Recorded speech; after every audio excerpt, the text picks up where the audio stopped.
त्यांनी कंडक्ट केलेल्या मॅटरमध्ये आणि जजमेंट जे झालेलं आहे 6/5/2010 त्याच्या पॅराग्राफ 803 हा अत्यंत महत्त्वाचा आहे. In all, there were 5 firearms entry wound found on the shoulder blade, top region between neck and right shoulders. There were 3 corresponding exist wounds. 2 deformed bullets were retrieved. मी त्याच्या वाचत नाही. डॉक्टर चिखलीकरांनी असणारा पोस्टमॉर्टम केलेला आणि त्या पोस्टमॉर्टमच्या रिपोर्टमध्ये आणि बॅसिलिटिक रिपोर्ट्समध्ये the bullet retrieve from the dead bodies was sent to ballistic expert. आणि हा सगळ्यात महत्त्वाचा आहे. The comparison did not lead to any conclusive opinion whether the bullet tallied with the test fired bullet from weapons held by accused number 1.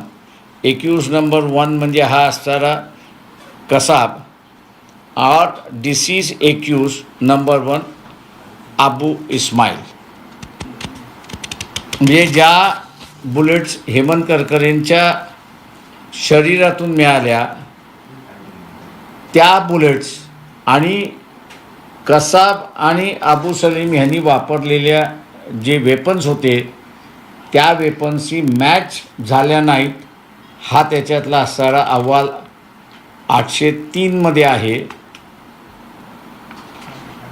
804 मध्ये paragraph 804 पान number 922/2022 त्याच्यामध्ये सुद्धा अत्यंत महत्त्वाचं आहे. 2 bullets were retrieved from the dead body of Mr. Vijay Sakalkar during the course of postmortem examination. They were sent to basiletic expert for examination. The comparison did not lead to any conclusive opinion. म्हणजे साखळकरांच्या शरीरामधल्या सुद्धा त्या 2 bullets मिळाल्या. त्या bullets Kasab आणि अबू सलीम यांनी वापरलेल्या weapons बरोबर match झालेल्या नाहीत. किंवा उज्ज्वल निकम यांना असणारे माझे 2 प्रश्न आहेत. इलेक्शनच्या अगोदर त्यांनी उत्तर द्यावी असं माझं त्यांना आव्हान आहे. पहिला की याच्यामध्ये मी ह्या कांड झालं हे बरोबर आहे, त्याच्याबद्दल कुठलाही दुमत नाही. हे पाकिस्तानने स्पॉन्सर्ड केलेला टेररिझम होता याच्याबद्दल दुमत नाही. परंतु ह्या कांडच्या आड गेम विदिन गेम आपण जसं इंग्रजी फ्रेज वापरतो तशा रीतीने ह्या कांडच्या अंतर्गत कोणीतरी कांड केलंय का याचा खुलासा